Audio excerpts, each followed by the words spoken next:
Jangan lupa like, komen, dan subscribe channel YouTube TVRI Bengkulu, serta nyalakan lonceng notifikasinya.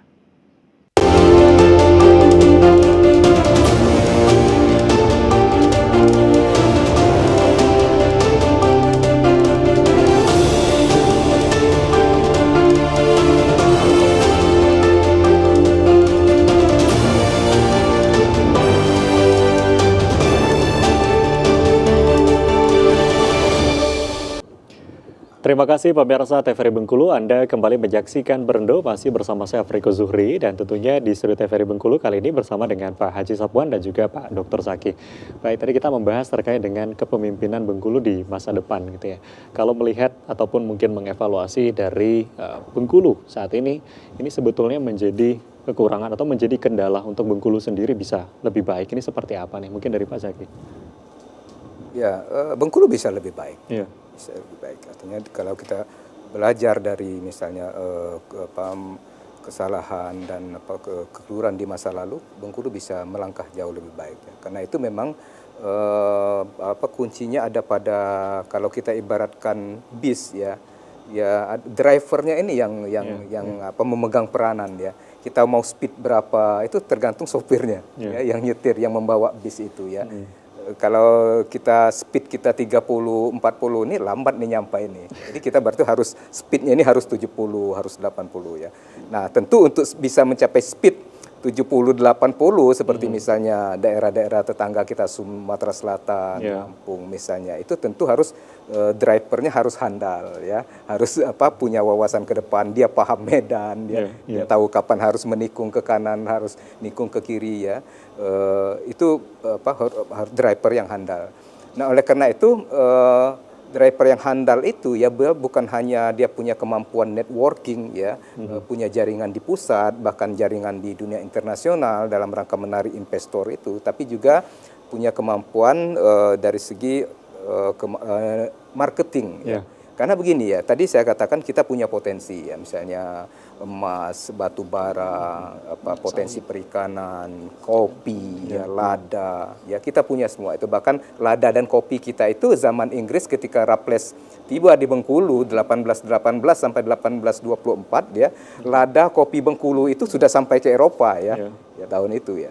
Nah, tapi kan kita orang tidak pernah mengenal kopi Bengkulu, bukan tidak pernah mengenal, tapi kurang begitu mengenal gitu ya.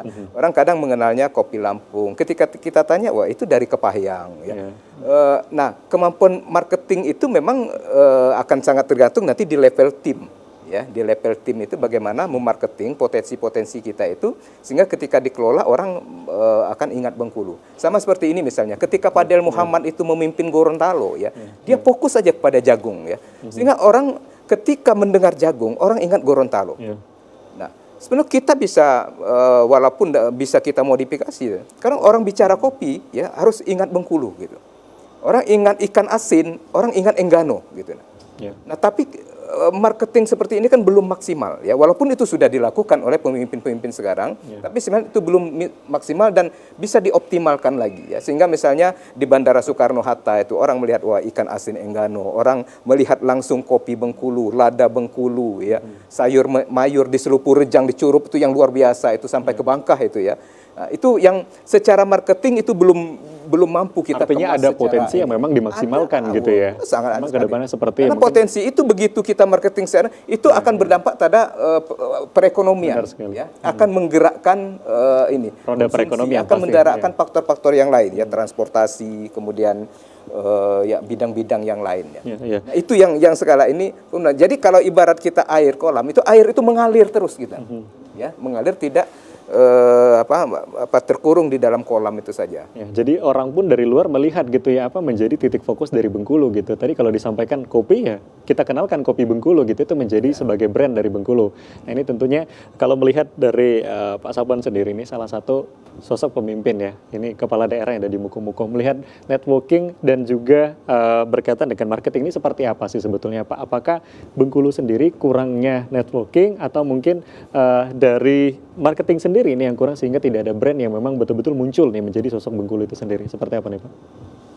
Kalau boleh tadi seperti dijelaskan Dr. Zaki tadi betul sekali. Memang kami ngelihat hari ini memang kurangnya tadi networking satu, itu jelas itu. Yang kedua juga tadi kurangnya tadi memarketingkan daerah kita sendiri, potensi yang ada di daerah kita. Ini penting. Kalau kita berkaca, kalau kita berjalan-jalan ya, kadang-kadang kebetulan aku mau ambil contoh agak sedikit ekstrim ke luar negeri. Itu daerah-daerah tertentu itu promosinya itu hampir di dalam pesawat kalau kita dalam perjalanan.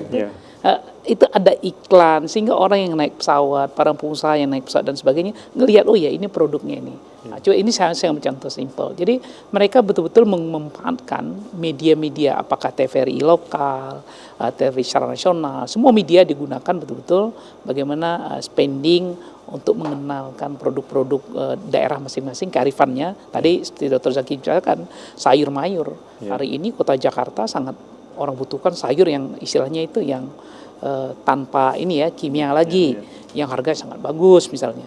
Misalnya tadi kearifan lokalnya curup, sayur, kepayang, misal tadi kopi, muko-muko terkenal dengan kelapa sawit dan padi, gabah ya karena ini.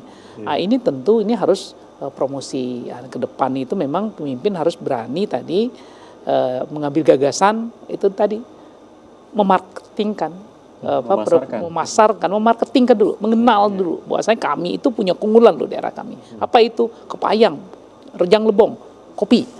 Itu tadi yang seperti dijelaskan, orang ingat kepayang, kopi. Muko-muko apa? Kelapa sawit. Hal-hal seperti ini, daerah misalnya pesisir misalnya. Kaur terkenal sekarang misalnya tadi apa? Dengan oktopus ya. Oktopusnya dan sebagainya, ikan asin dan sebagainya, ikan dan sebagainya. Ini penting kami lihat ke depan seorang pemimpin harus mampu memasarkan bukan secara langsung tapi memasarkan daerahnya, memarketingkan daerahnya sekaligus dengan jaringan-jaringan yang ada dengan memanfaatkan. Saya yakin dan percaya banyak putra-putri Provinsi Bengkulu ini yang mau ikut andil memajukan Provinsi Bengkulu ini. Terlepas ada di Bengkulu maupun dimanapun berada yang kita bisa manfaatkan untuk memajukan Provinsi Bengkulu ini. Aku ngelihat celah itu ya kami ngelihat celah itu ada karena saya yakin semua masyarakat Bengkulu di rantau itu juga pengen membantu daerah sepanjang kita berikan kesempatan, kita datang, kita ajak duduk untuk secara bersama-sama. Kadang-kadang ya kita seorang pemimpin harus berani. Saya terus terang saya memberikan contoh, aku beri contoh sendiri kayak Muko-Muko dalam rangka pengembangan Kabupaten Muko-Muko itu alhamdulillah kami melibatkan semua putra-putri Kabupaten Muko-Muko dimanapun berada. Saya terbuka, yuk kita ajaknya ke depan kami melihat hal yang sama, bukan hanya buat kabupaten seprovinsi Bengkulu tapi juga buat kota termasuk Provinsi Bengkulu. Potensi ini sangat mungkin, jadi kita tidak boleh patah semangat, tetaplah nanti ke depan harapan kami pemimpin itu tadi betul-betul memperjuangkan masyarakat walaupun ruang fiskal kita tipis, dengan uang fiskal yang tipis ini juga kita harus betul-betul berpihak setiap kebijakan tersebut kepada masyarakat kita sehingga perekonomiannya bisa lebih baik. Kalau ekonomi sudah baik, infrastruktur kita baik, memang hari ini kalau boleh kita ngomong jujur, kelemahan Provinsi Bengkulu menurut kami adalah satu, memang kurangnya dorongan dari sisi legislatif di pusat untuk membackup kepala daerah ini, pemimpin-pemimpin ke depan. Itu kenapa Provinsi Bengkulu hari ini menurut kami masih sangat kurang di bidang infrastruktur. Ini infrastruktur apa? Untuk penunjang. Jangan sampai nanti produk kita sudah berhasil, kita mau menjual, mau memarketingkan, tapi infrastruktur terkendala. Tadi kayak sayur mayur di Derjang Lebong, aku sedih itu ngelihatnya. Kenapa? Ya kalau infrastruktur nggak mumpuni ya bisa rusak dan sebagainya. Ini makanya infrastruktur ini harus betul-betul ditingkatkan sambil memasari. Ini memang butuh jaringan, ya jaringan kepada para investor, pihak ketiga, pebisnis yang harus kita jaga dengan baik. Karena ekonomi nanti ujungnya ekonomi kita ini tetap nanti dimajukan oleh pihak investor atau pengusaha dengan harapan dengan mereka bisnisnya maju dikembalikan kepada negara dalam bentuk pajak yang mereka bayarkan. Artinya kalau kita melihat dari potensi, katakanlah untuk 9 kabupaten 1 kota di Provinsi Bengkulu, setiap daerah ini mempunyai potensi yang berbeda-beda, tentu potensi yang bisa diunggulkan gitu ya Pak. Nah, kalau kita bicara soal potensi ini juga hal penting adalah SDM-nya. Nah, dari Bengkulu sendiri, untuk SDM sendiri, apakah sudah mumpuni dan sudah sadar dengan potensi yang dimiliki ini seperti apa Pak? Ya, Bengkulu banyak orang pintar ya. Ya. Bengkulu SDM-nya cukup. Ya. Ya, cukup memadai ya, dan banyak orang-orang Bengkulu itu yang hebat ya di luar Bengkulu ya, tapi mungkin belum tentu dia mau kembali membangun Bengkulu ya. Tapi kunci itu memang pada leadership ya. Saya ingin ambil contoh gini ya. Saya pernah melakukan pertemuan dulu dengan Gubernur Sumatera Selatan Alek Nurdin ya, di Dewan Forum Pemret ya.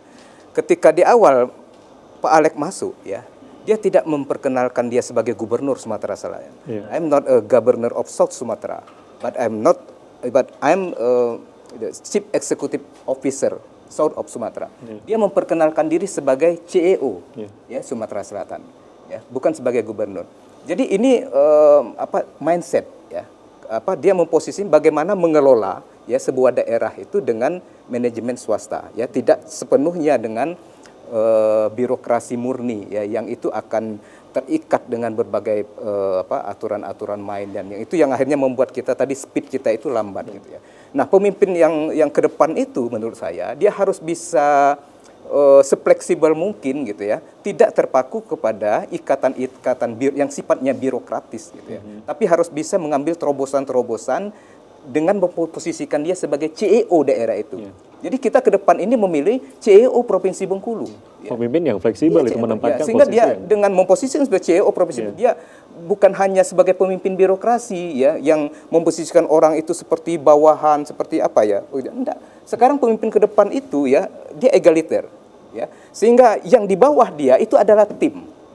Tim itu yang harus dia posisikan ya, bagaimana semua sumber daya dia akhirnya keluar. Orang kan kalau misalnya diposisikan secara birokratis, kadang-kadang itu enggak muncul ya, enggak keluar potensi dia. Mengapa? Ya karena ya banyak persoalan komunikasi ya, koordinasi dan sebagainya. Sehingga orang-orang pintar yang ada di bawah itu dia enggak mau kerja, ataupun kalau kerja itu enggak maksimal ya. Nah, itu problem birokrasi kita gitu ya. Sehingga yang tamatan IPDN, tamatan UI, tamatan UGM banyak sekali di Pemda ya, di Pemprov, di Pemkap, itu gudangnya mau S2, S3 banyak sekali. Tapi pertanyaannya, apakah itu menimbulkan dampak kemudian bisa menggerakkan Bengkulu ini bisa maju? Kan kita jeda Pak, kita break dulu. Ini problem kita. Benar, ini menjadi problem kita. Apakah ini benar-benar mendapatkan dampak tersendiri dengan banyaknya pemuda-pemudi kita di Provinsi Bengkulu, khususnya yang terbaik itu tadi ya. Kita akan break, nanti kita lanjutkan kembali Pak.